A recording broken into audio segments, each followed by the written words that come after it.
बसा. तिथं फक्त छत्रपती संभाजीराजे उभे राहतील. आपण सगळ्यांनी खाली बसा. आपल्याला सगळ्यांना विनंती आहे. एक मराठा मराठा जिजाऊ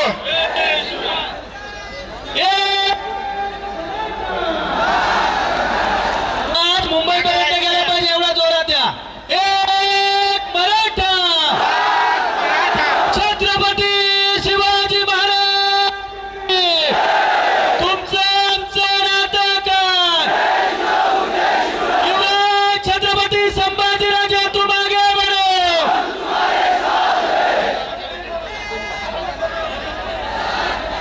इकडचे बसा. मागच्या सगळे खाली बसा. आपल्याला विनंती आहे. हे बघा शिस्त पहा. आपल्या आंदोलनाला शिस्त आहे. मागच्या लोकांनी सगळ्यांनी खाली बसावं विनंती आहे. बाकीच्या लोकांनी दंगा करू नये.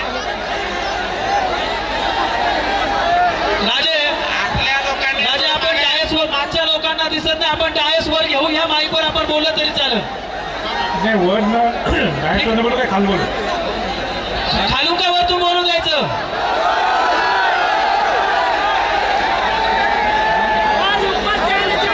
राजे सगळ्यांना दिसेल. डायस वरती घेऊ आपण. आपण वरतून बोलू. नाही मागच्या लोकांना विचारतो मी वरनं डायरेक्ट बोलू का इथं बोलू.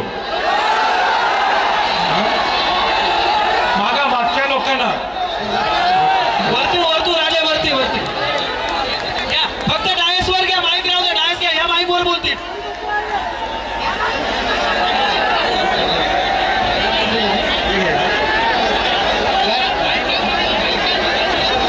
नाही मला माहित जाते. क्षत्रिय कुलवसंत सिंहासनाधीश्वर राजाधिराज श्रीमंत योगी श्री छत्रपती शिवाजी महाराज की. छत्रपती शिवाजी महाराज की. अष्टपदी प्रजापती सुवर्ण रत्न श्रीपती श्री अष्टप्रधान जागृत सिंहासनाधीश्वर राजाधिराज श्रीमंत श्री छत्रपती शिवाजी महाराज की. राजमाता शांत राहा. राजा बोलतोय. शांत बसा. बस. राष्ट्रमाता जिजाऊ मासाहेब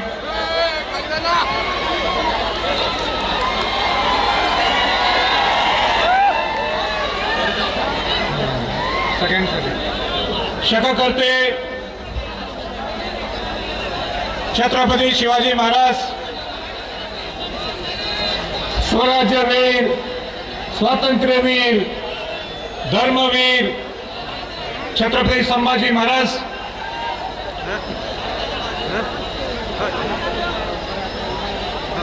स्वराज्याचे तिसरे छत्रपती राजाराम महाराज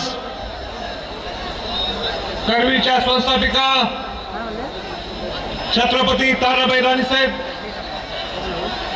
आणि ज्यांनी आपल्याला आरक्षण मिळवून दिलं करवीर संस्थात आणि देशात ते राजश्री छत्रपती शाहू महाराजांना अभिवादन करून आज मराठा क्रांती मूक आंदोलनाच्या वतीनं इथं सर्व जमलेले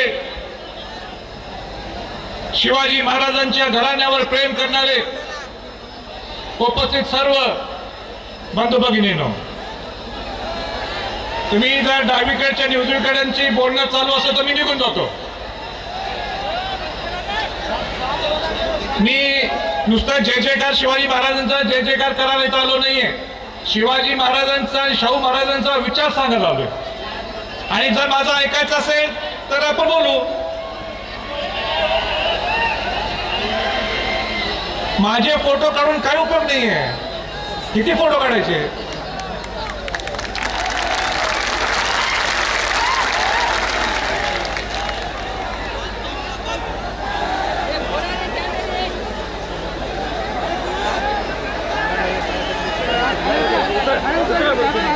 हॅलो हॅलो चला एकदा तुम्हाला जय जयकार करायचं ना. चला छत्रपती शिवाजी महाराज शिवाजी महाराज की, शिवाजी महाराज की. आता कसं वाटलं? बस आता शांत, आता शांत, बस आता शांत. मला इतकी मनापासून भीती वाटायला लागलेली आहे. हे खऱ्या अर्थाने मराठा क्रांती मूक आंदोलन होतं. आता मराठा क्रांती मूक आंदोलन म्हणजे काय की 58 मोर्चे आपण काढले. 58 मोर्चाच्या माध्यमातून समाजाने आपली भावना व्यक्त केली की आपल्याला आरक्षण हे का पाहिजे. म्हणून समाज बोलला, म्हणून समाज बोलला. समन्वयक जिनी सगळं नियोजन केलं. त्या समन्वयक म्हटले की आता आम्ही बोललो. मग परत एकदा जसे नांदेडचे लोक इथं एवढ्या मोठ्या संख्येने इथं उपस्थित आहेत, तर एवढे लोक गोळा करायचे का? तर माझं स्पष्ट मत होतं की लोक बोलले, आम्ही बोललो, आता लोकप्रतिनिधींनी बोलायला पाहिजे आणि बोलत असताना ते कृती करून दाखवावं, हा माझा संदेश होता. पण लोकांची भावना अशी असते की छत्रपती घराण्याच्या व्यक्तीचा सुद्धा आदेश जर मोडायचा असेल, तो शिवरायांचा शाहूंचा जर विचार असला, त्याच्या पुढे छत्रपती घराण्याचा त्याचा घराण्याचा विचाराचा सुद्धा वारसा असला तरी ते चालत नाही.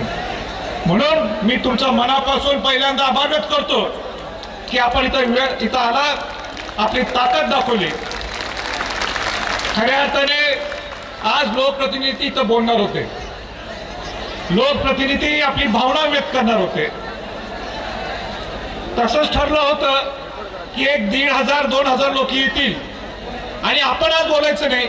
संभाजीराजे सुद्धा बोलणार नाही, संभाजी छत्रपती सुद्धा विचार मांडणार नाही आणि लोकप्रतिनिधी सांगतील की आम्ही या वर्ष 2 वर्षात समाजासाठी काय केलं, याच्या पुढे आम्हाला काय करायचंय. पण तशी परिस्थिती निर्माण झालेली नाहीये. परिस्थिती ही वेगळी तयार झालेली आहे आणि म्हणून माझी लोकप्रतिनिधींना सन्मानपूर्वक इथं जे इथं आलेले आहेत, खासदार आहेत, आमदार आहेत, जे इथं आलेले आहेत, या लोकप्रतिनिधींचं मी मनापासून स्वागत सुद्धा करतो आणि माझं मनोगत सुरू करतो.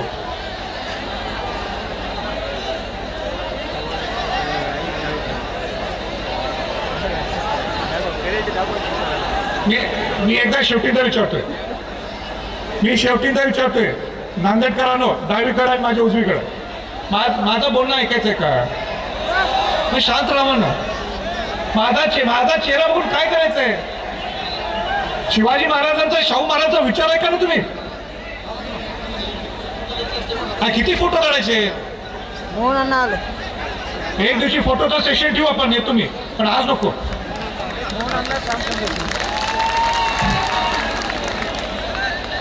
राजश्री छत्रपती शाहू महाराजांनी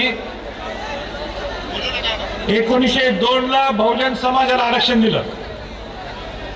त्या बहुजन समाजाला आरक्षण देत असताना तिने शिवाजी महाराजांचा मूळ मंत्र आत्मचिंतन केला आणि तो मूळ मंत्र हाच होता की स्वराज्य देत असताना शिवाजी महाराजांनी स्वराज्य हे नुसतं मराठ्यांसाठी नाही तर 18 पगड जात 12 बडोतेकरांसाठी दिलं. हे स्वराज्य हे आपल्या सर्वांचं आहे, 18 पगड जात 12 बडोतेकरांचं. राजश्री छत्रपती शाहू महाराजांनी तोच धागा पकडून 200 वर्षानंतर बहुजन समाजाला आरक्षण दिलं आणि बहुजन समाजाला आरक्षण देत असताना सुद्धा त्या राजाची दृष्टिकोन बघा. 100 वर्षाच्या अगोदर 1902ला की त्यांनी नुसतं मराठ्यांना आरक्षण दिलं नाही, त्यांनी अनुसूचित जातींना दिलं. ते सुद्धा मनुष्य आहेत, त्यांचा सुद्धा जन्म महाराष्ट्रात झालाय.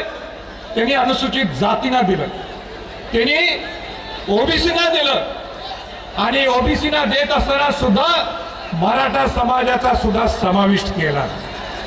मग आता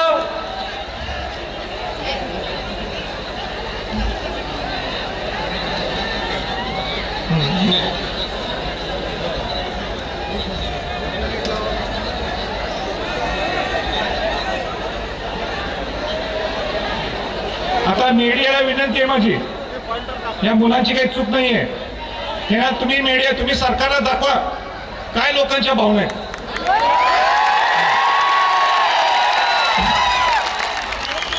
तर तुमचं कौतुक करत असताना सुद्धा तुम्ही शिस्त पाळत पाहिजे. तुम्ही शांत बसा. तर शाहू महाराजांनी आरक्षण हे सगळ्या बहुजन समाजाच्या लोकांना दिला, मराठा समाजाचा समावेश होता. मग मला सांगा आज, मग ह्या मराठा समाज, हा गरीब मराठा समाज, तो सुद्धा मराठवाड्याचा जास्त प्रामुख्याने जो हैदराबाद प्रॉव्हिन्स मध्ये होता, त्याच्यामुळे त्यांच्यावर अन्यायचा अन्याय झालेला आहे नुसता. ह्यांची बाजू कोण लढणार? आपण 58 मोर्चे काढले, हे सगळं मान्य आहे. पुढं काय? आपला आवाज हा दिल्लीत सुद्धा उठायला पाहिजे, हा आपला आवाज महाराष्ट्रात सुद्धा उठायला पाहिजे.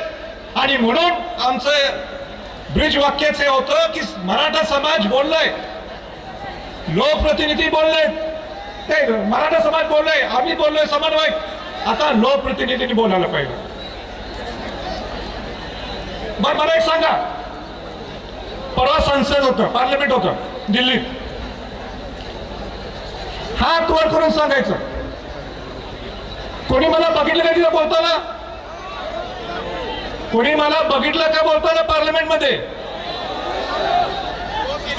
हो की नाही? बंधूंनो, मी ही मागणी केली होती की मला समाजाची भावना पार्लमेंट मध्ये बोलायची आहे. समाजाची भावना मला पार्लमेंट मध्ये बोलायची म्हणून मी तिथं मागितली मागणी, पण मला बोलायला परवानगी दिली नाही. मला एकदम लक्षात आलं, कुठलीही गोष्ट भांडल्याशिवाय मिळत नाही. आपल्या मागे समाजाची ताकद आहे, शिवशाहूंचा वारसा आहे, आणि शिवशाहूंचा वारसा गप्प बसणार का? दिल्लीत सुद्धा औरंगजेबला ज्यावेळी शिवाजी महाराज भेटायला गेले होते, त्यावेळी शिवाजी महाराज सुद्धा ज्यावेळी अपमान केलं त्या औरंगजेबनी, त्या औरंगजेबला असं धुडकावून लावून तिथं बाहेर पडले. मी ठरवलं होतं, मी जर तिने मला बोलायला दिलं नाही त्या दिवशी, अरे कुठल्या खासदारकी सोडून टाकली म्हणून.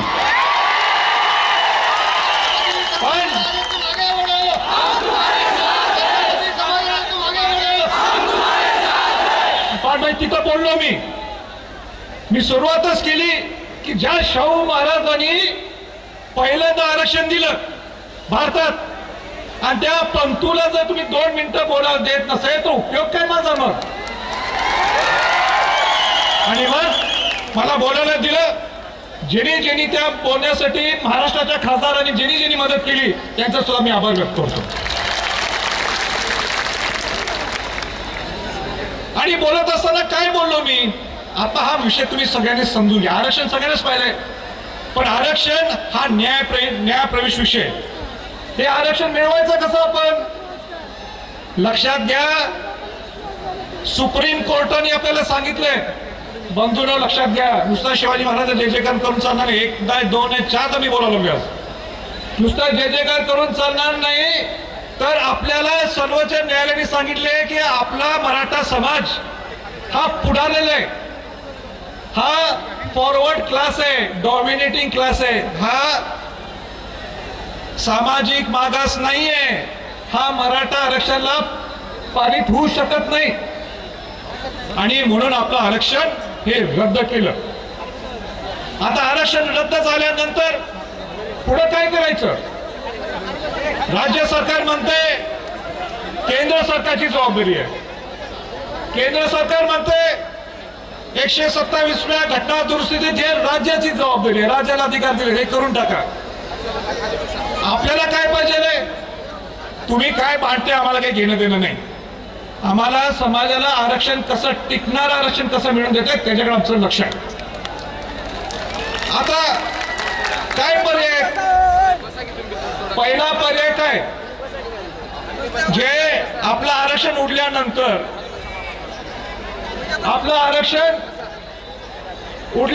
राज्याने पुन्हा याचिका दाखल केली, रिव्ह्यू पिटिशन दाखल केल्यानंतर माझा प्रश्न आहे सरकारला, काय तुम्ही पाठपुरावा केलाय आत्ताच्या राज्य सरकारला? काही केलेला नाहीये. त्यांनी सांगावं मला, मी त्यांच्या समोर जायला तयार आहे. दुसरा मुद्दा काय, दुसरा महत्वाचा मुद्दा काय की ज्यावेळी तुमचं आरक्षण रद्द झालं, तुमचं आरक्षण रद्द झाल्यानंतर तुम्हाला परत आरक्षण मिळवायचं असेल तर तुम्हाला सामाजिक, शैक्षणिक, आर्थिक मागास हे सिद्ध करावे लागेल. आता राज्य सरकार काय म्हणते, आरक्षण उडवलं आमचं सर्वोच्च न्यायालयाने. आता केंद्राने 50%चा कॅप वाढवायला पाहिजे. मी सुद्धा ही मागणी केली आहे, ही मागणी मी सुद्धा केलेली आहे. पण 50%चा कॅप वाढवायचा असेल तर तुम्ही तर काय तर पुढारलेला वर्ग आहे, तुम्ही मागास, सामाजिक मागास आर्थिक नाहीये. तुम्ही सामाजिक आर्थिक मागास झाल्याशिवाय तुम्हाला 50%चा कॅप सुद्धा तिथं वाढवता येत नाही. म्हणून पहिल्यांदा राज्य सरकारने काय करायला पाहिजे, आणि प्रामुख्याने मराठा समाजाचे जे उपसमितीचे जे नांदेडकर आहेत, नांदेडचे सुपुत्र,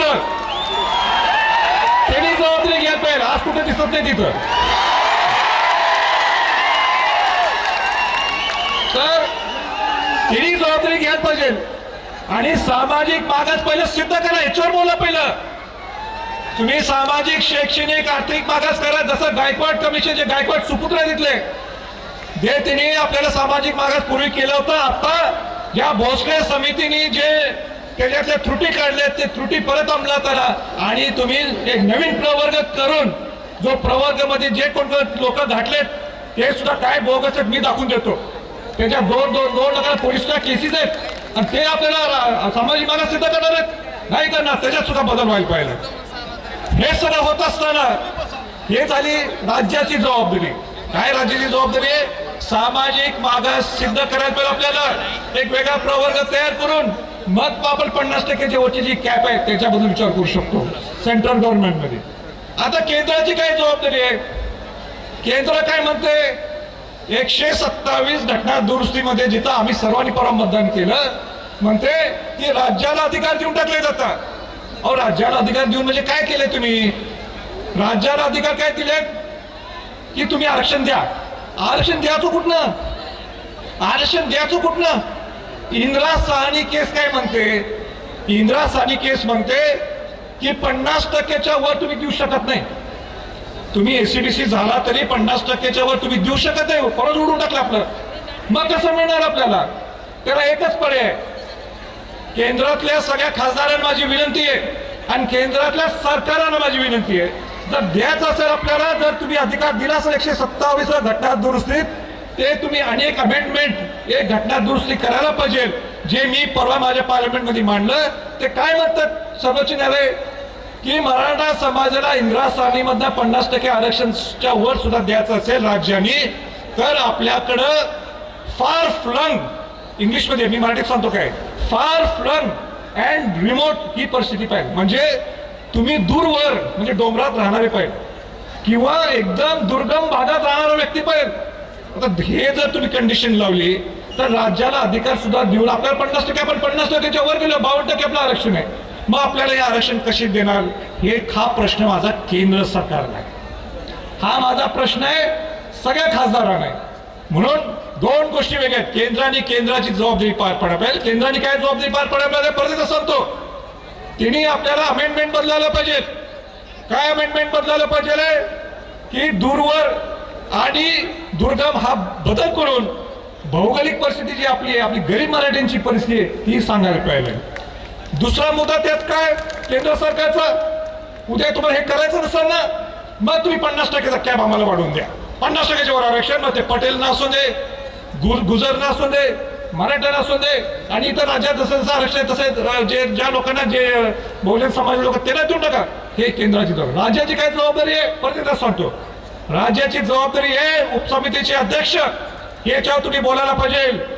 तुम्हाला जर सामाजिक मागास, शैक्षणिक, आर्थिक मागास जर या मराठा समाजाला, गरीब मराठा समाज परत केलं नाही तर हे आरक्षण कोणालाही मिळू शकत नाही. ह्याच्यावर बोला.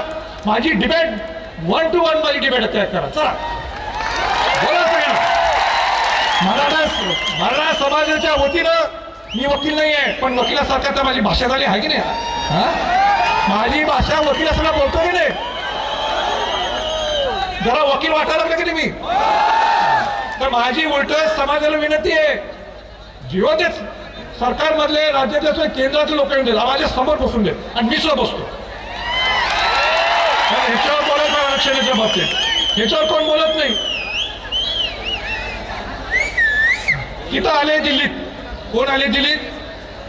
नांदेडचे सुपुत्र. त्यांनी दौरा केला, अनेक लोकांना भेटले, शिवसेनेतल्या लोकांना भेटले, तिथं काँग्रेसच्या लोकांना भेटले. पण त्यांना संभाजीराजांना भेटायला वेळ नव्हता. का संभाजीराजांना भेटायला वेळ नव्हता? नांदेडकरांनी त्यांना प्रश्न विचारला त्याला का भेटले नाहीत? समाजाचं नेतृत्व कोण करते हो? आज नाही, 2007 पासून राजकारण विरोध करतोय. मग आम्हाला भेटले नाही, ठीक आहे, नाही भेटले, पण समाजाला दिशाहीन करणं हे चालणार नाही. त्याच्यासाठी संभाजी छत्रपती बसला येतात.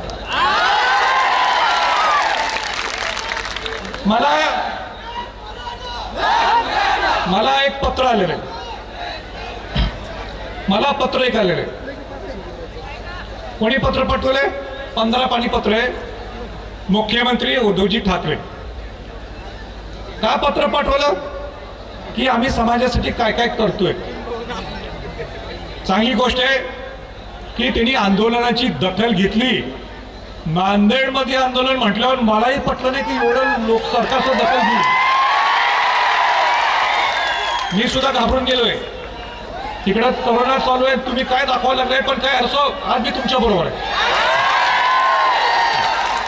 पण 15 पानी हे पत्र पाठवले. या पत्रामध्ये सुद्धा एवढ्या तफावती आहेत. माझा पहिला प्रश्न आहे सरकारला, तुम्हाला 15 पानी पाठवायचं होतं ना? तुम्हाला 15 पानी, माझा ऐका समजून घ्या, माझं तुम्हाला 15 पानी पत्र हे पाठवायचं होतं ना? तर पहिल्यांदा मुक आंदोलन कुठं झालं? कोल्हापूरला झालं. दुसऱ्यांदा मुक आंदोलन कुठं झालं? नाशिकला झालं. त्या मुक आंदोलनामध्ये कोण आलं? तिथं लोक आले, तुमच्यासारखे नाही, कमी प्रमाणात झाले होते आमचे. नांदेडकरचा नाद करू शकत नाही. तिथं किती लोक आले? कमी आले. सगळे मंत्री आले, सगळे मंत्री आले त्या कार्यक्रमाला, त्या मुक आंदोलनाला. सगळे आमदार आले, सगळे खासदार आले. नाशिकच्या मुक आंदोलनाला कोण आलं? परत लोकप्रतिनिधी आले, लोक आले. लोकप्रतिनिधी कोण होते? सगळेजण होते. मंत्री, त्यांचं नाव मला मुद्दाम घ्यायचंय, ओबीसी समाजाचे नामदार भुजबळजी सुद्धा तिथं आले. काय असं आले?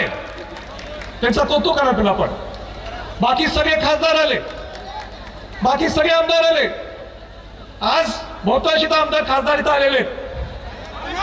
मग तुमचे पालकमंत्री कुठे आहेत? तुम्हाला जर प्रामाणिकपणाने हे पत्र द्यायचं होतं, तुम्हाला जर हे प्रामाणिकपणाने पत्र द्यायचं होतं, तर पालकमंत्र्यांनी आमच्या हातात द्यायला होतं. मेलवर नाही. उपसमितीचे अध्यक्ष आहेत ते, नुसते पालकमंत्री नाहीत, मराठा उपसमितीचे अध्यक्ष आहेत. हे चालतंय का? नाही चालत. आम्ही हे पत्र स्वीकारत नाही. आणि का स्वीकारत नाही मला सांगायचंय.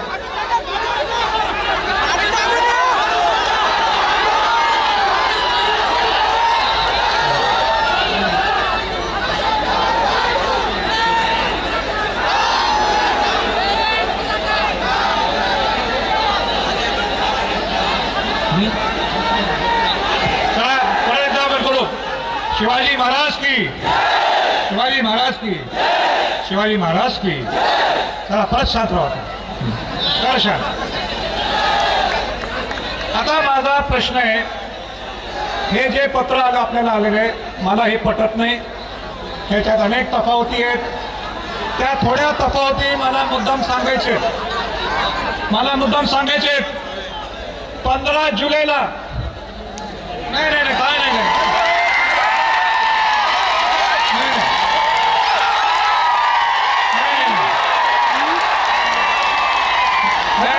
मी मान्य करत नाही. मी मान्य करत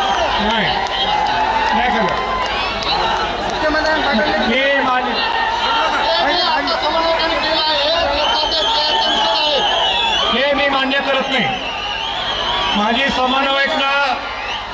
माझी समन्वयकांना विनंती आहे, इथं संभाजीराज इथं आहे, समन्वयकांना माझी विनंती आहे, संभाजी छत्रपती इथं आहे, छत्रपती घराण्यातला व्यक्ती आहे, निशिस्त पाळणारा माणूस आहे, म्हणून मी असताना अशा गोष्टी मला चालवून मी देणार नाही. मला जे बोलायचं ते मी बोलतो, तुम्हाला नाही पटलं तर तुम्ही करा नंतर. आता मला सांगायचं आहे, त्या पत्रात सगळ्यात महत्वाचं आहे, बाबा ऐका मी काय म्हणतो, ऐका.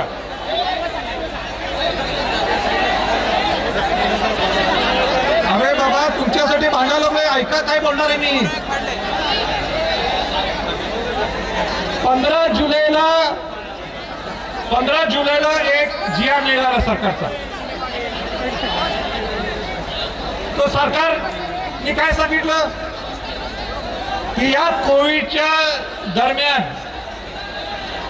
ज्यांना 2014 पासून, कोविड नाही 2014 पासून 2014 या कोविडच्या महामारीपर्यंत ज्यांना नियुक्त्या दिलेत त्यांना तुम्ही रुजू करून घ्या.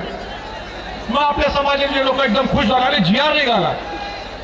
जे सिलेक्शनच्या ते नंतर मी बोलतो, पण पहिल्यांदा GRचं बोलतो. GR 15 जुलैला काय निघाला की ज्यांच्या नियुक्त्या झालेत त्यांना रुजू करून घ्या. 2014 पासून आपल्या समाजातले लोक खुश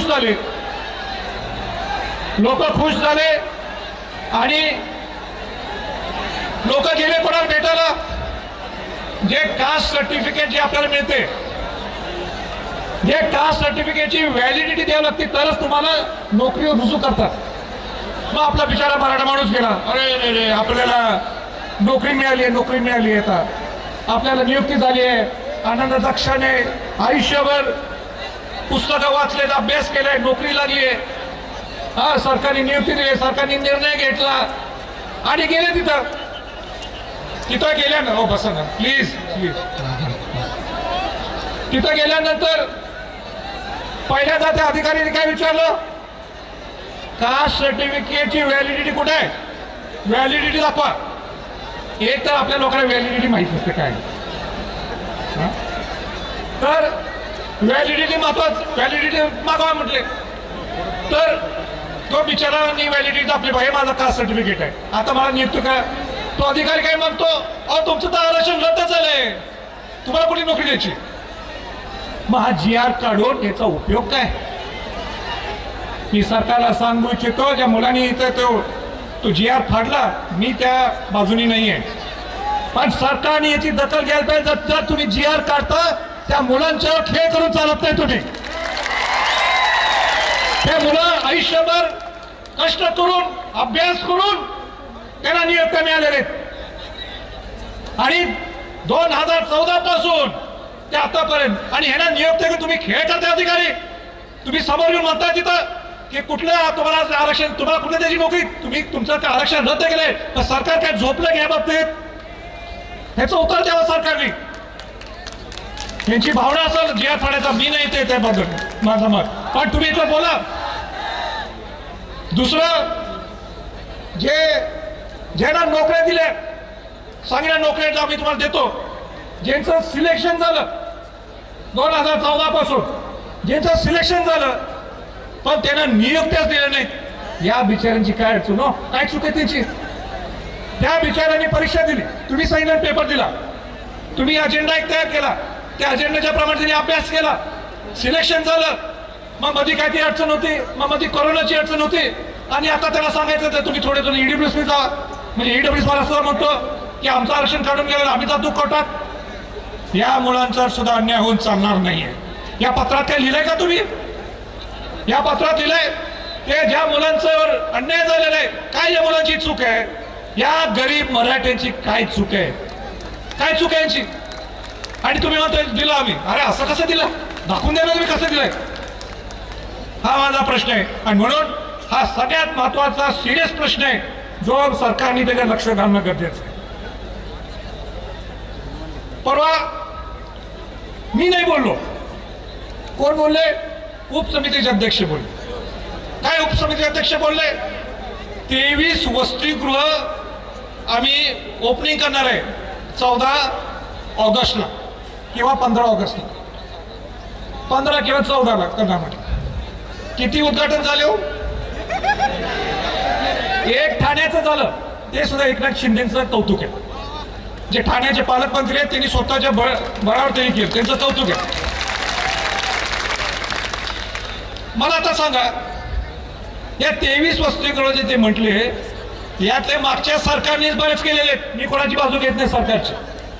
नाशिक असेल, कोल्हापूर असेल, बीड असेल, पुणे असेल, हे मागच्या सरकारनेच केले. तुम्ही काय केलं सांगा? तुम्ही नवीन वसतिगृह कुठलं निर्माण केलेलं आहे या सरकारने उत्तर द्यावं.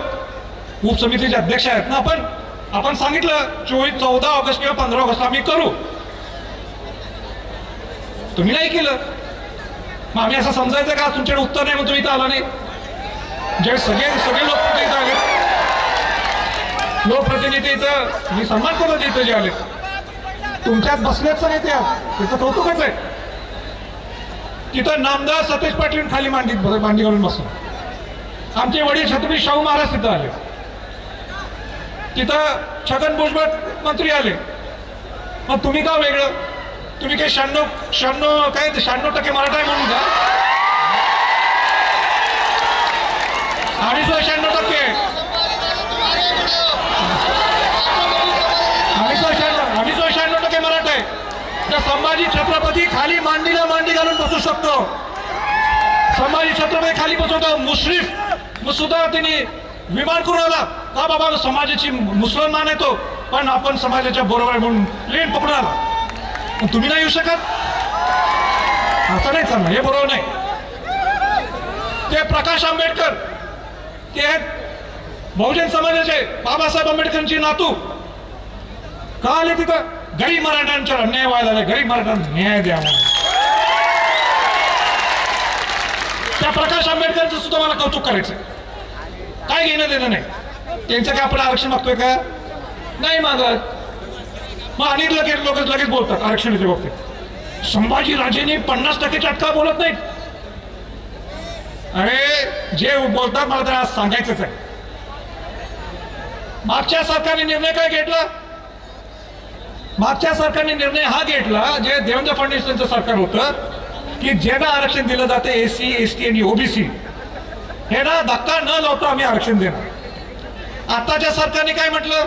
उद्धव ठाकरे सरकारने त्यांनी सुद्धा सांगितलं की ज्यांना आरक्षण दिलं जातं एससी, एसटी, ओबीसी, त्यांना धक्का न लावता आम्ही आरक्षण देऊ. महाराष्ट्राचे ज्येष्ठ नेते पवार साहेब काय म्हटले? हाच फॉर्म्युला म्हटलं. आणि विचारतात मला, अरे बाबा मी शाहू महाराजांचा वंशज आहे, शिवाजी महाराजांचा वंशज आहे, मला एवढंच माहित आहे की जो माणूस वंचित आणि शोषित आहे, हा शोषितपणा नाहीये, पण जो माणूस वंचित आहे ते सगळ्या वंचितांना आरक्षण मिळालंच पाहिजे आणि ते टिकणार आरक्षण मिळालं पाहिजे. आणि म्हणून त्यासाठी हा माझा लढा आहे. ही सरकारची जबाबदारी आहे. पुढे मला त्या विषयावर जास्त जायचं नाहीये. दुसरा मुद्दा अण्णासाहेब पाटील महामंडळ, आर्थिक महामंडळ, या पत्रात लिहिलेले आम्ही एवढे खर्च केले. माझा प्रश्न आहे सरकार, तुम्ही खर्च केले ना?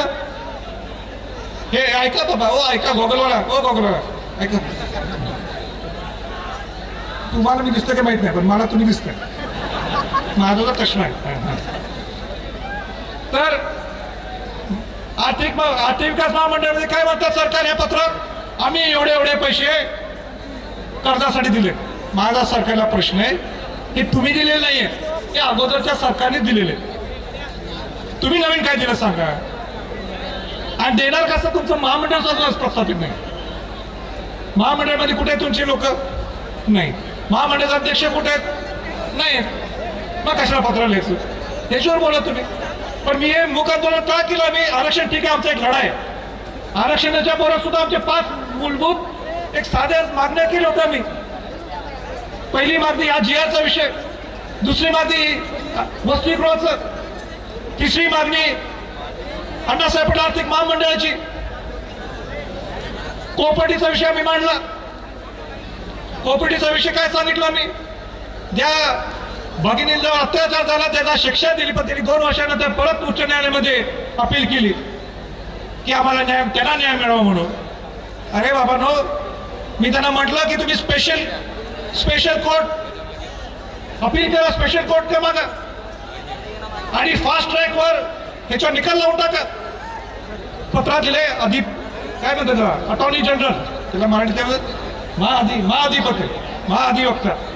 त्यांनी सगळं प्रवाह त्यांनी सगळं सुरू केलंय, सगळं सुरू केलं. काय हे जे केव्हा बोलले माहिती का, 2 महिन्याच्या अगोदर ज्यावेळी आम्ही सगळे समन्वयक सगळे बसलो होतो त्यांच्या बरोबर, हीच भाषामध्ये फरक नाही. फरक एवढाच आहे की त्यावेळी जे बोलले ते पत्रात लिहिले.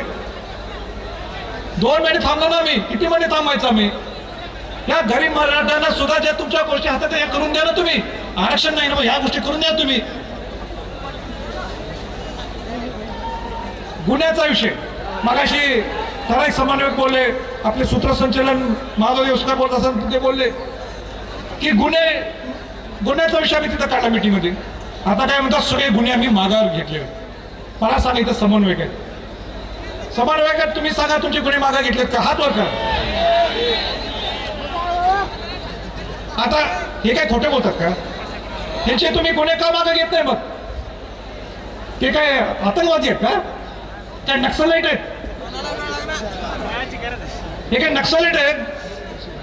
पैसे भरा म्हणतात, पैसे नाहीत म्हणून आम्ही अंगात कायदा घेतला ना त्यावेळी.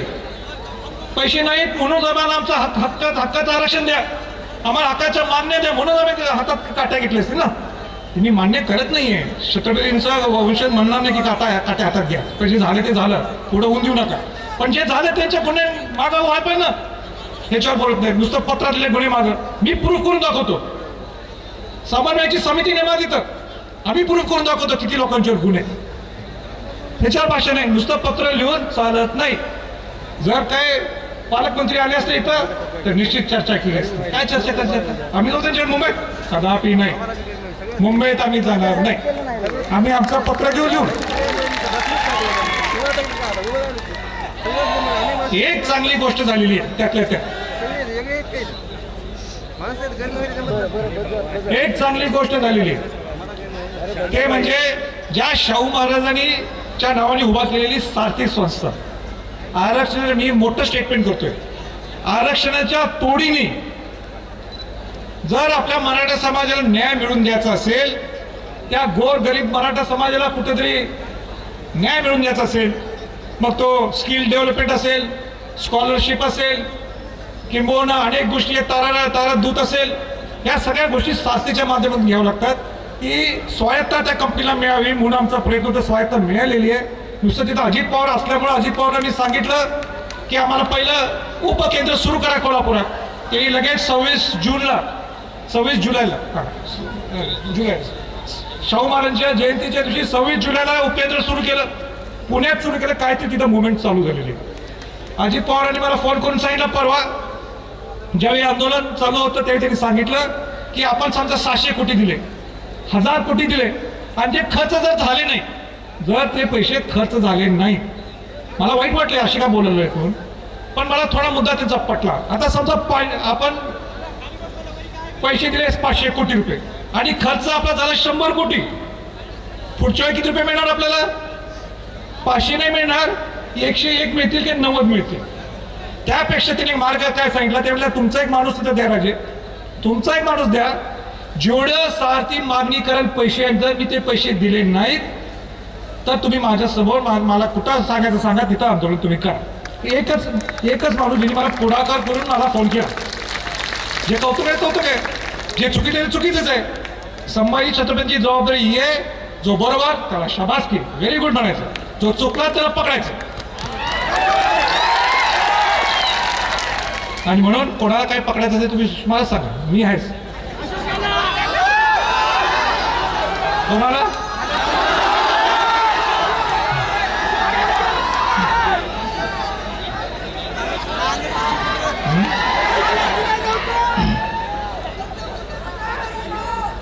काय बोलू,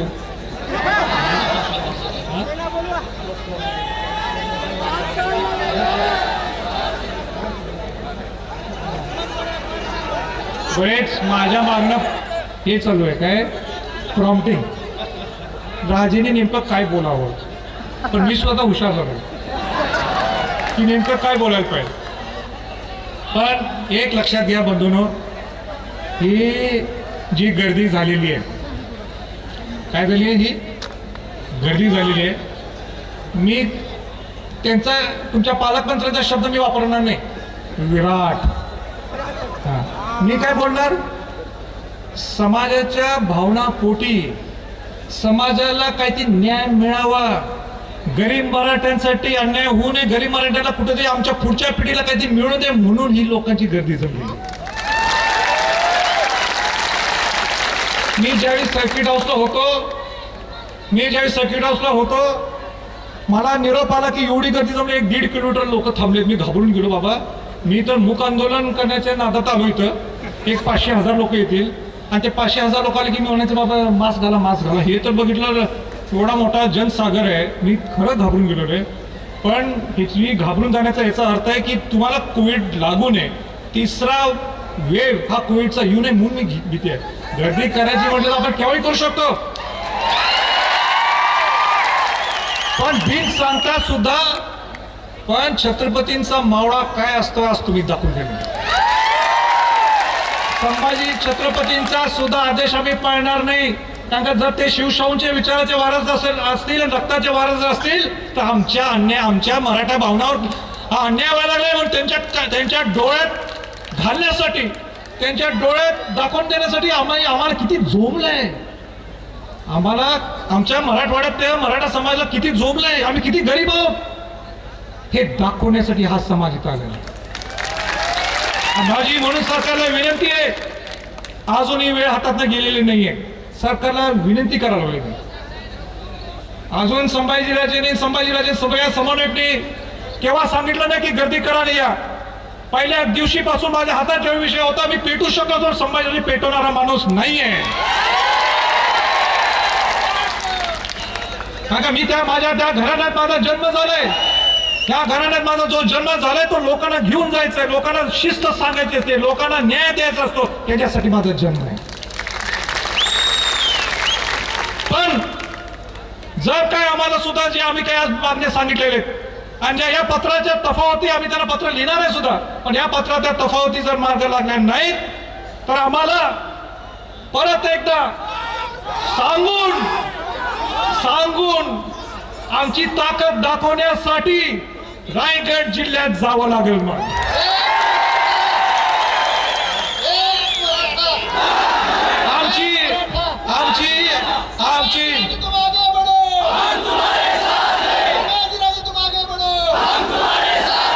आमची इच्छा नाही आहे रायगडला जायची, आमची इच्छा नाही आंदोलन करायची.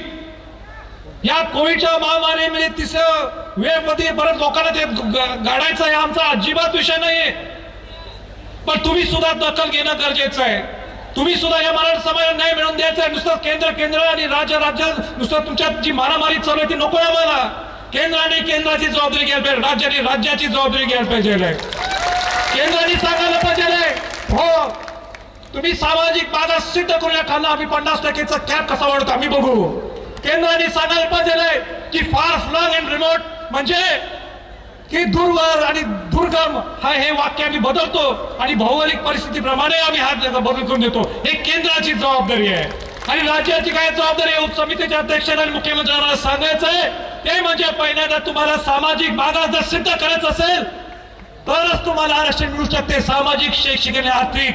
नुसतं सेंट्रल गव्हर्नमेंटची जबाबदारी बॉल त्यांच्या चेंडूत आहे आणि सेंटर म्हणते आता आम्ही राज्याला अधिकार दिले, ह्या चेंडू तुमच्यात आहे, ते चेंडू खेळायचा बंद करा आणि खऱ्या समाजाला न्याय कसा हे बघा. आणि जर का हे विषय निष्पन्न होत असतील तर नांदेडकरांनी जरी मला आज ताकद दिली आहे, समन्वयक ताकद दिली आहे, मग बाकीच्या गोष्टी सुद्धा दूर नाही आहेत. वेळ प्रसंगी आम्हाला जायचं नाही मुंबईत लॉंग मार्चला, आम्हाला जायचं नाहीये लॉंग मार्च, पुण्यापासून लॉंग मार्च नाही करायचं आम्हाला, लोकांना आम्हाला वेटीस धरायचं नाही. आम्हाला दिल्लीला सुद्धा जायचं नाहीये, लोकांना इथून दिल्लीत न्यायला. पण ती वेळ येऊ नका समाजाला. माझी एवढीच हात जोडून या समाजाच्या ज्या त्यांना न्याय द्यावा एवढीच माझी सगळ्या केंद्र सरकार आणि राज्य सरकारला माझी विनंती राहील. माझी परत एकदा सांगायचं आहे, आम्हाला कोणाचाही विरोध नाहीये, आम्हाला राज्य सरकारला विरोध नाहीये, आमचा केंद्र सरकारला विरोध नाहीये, हा माझा काय, हा तुझा नाही, पण या गरीब मराठ्यांना जे शिवाजी महाराजांचं हे साम्राज्य जे होतं त्याच्यात सुद्धा हा मावळा होता. ज्या शाहू महाराजांनी बहुजन समाजाला आरक्षण दिलं त्यामध्ये हा गरीब मराठा होता. ह्यांच्याकडे लक्ष द्या. वॉर फुटिंगवर युद्ध पातळीवर समिती नेमा आणि ह्या गरीब मराठ्यांना न्याय द्या. नुसतं एक पत्र देऊन याचा सार्थक होत नाही अशी मला या प्रसंगी सांगायचं आहे. आणि परत एकदा माझी सगळ्यांना विनंती आहे, हा कोविडच्या महामारीचा काळ आहे, आपण सगळ्यांनी मास्क घातले नाहीत, मास्क घालावेत. अजूनही आपल्या हातातनं हा कोविड हा सुद्धा शत्रू आहे आपला, त्या शत्रूला सुद्धा बाहेर काढायचं आपल्याला. त्याच्यासाठी आपल्या सर्वांना विनंती आहे, तुम्ही त्याला काय म्हणतात, खरे मराठा, तुमच्यात एक वेगळी ताकद आहे मान्य आहे, पण तब्येतीच्या पुढं काही नाही, म्हणून जाताना सुद्धा सगळ्यांनी मास्क घाला. आणि लोकप्रतिनिधी जे इथं आलेत त्यांचा सुद्धा मी परत कौतुक करतो. आज तुम्हाला बोलायला द्यायची संधी होती, पण तुम्ही सुद्धा स्वतः बघितलंय वातावरण काय आहे आणि इथं थोडा वेळ देऊ शकत नसल्यामुळं तेवढं सुद्धा तुम्ही आम्हाला समजून घ्यावं, समानपणे समजून घ्यावं.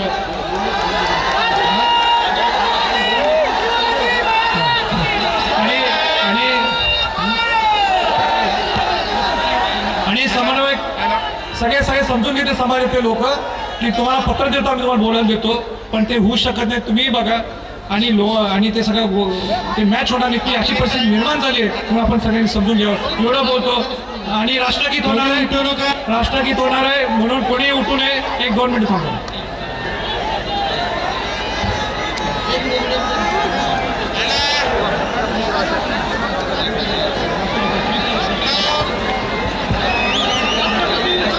राष्ट्रगीत होणार आहे.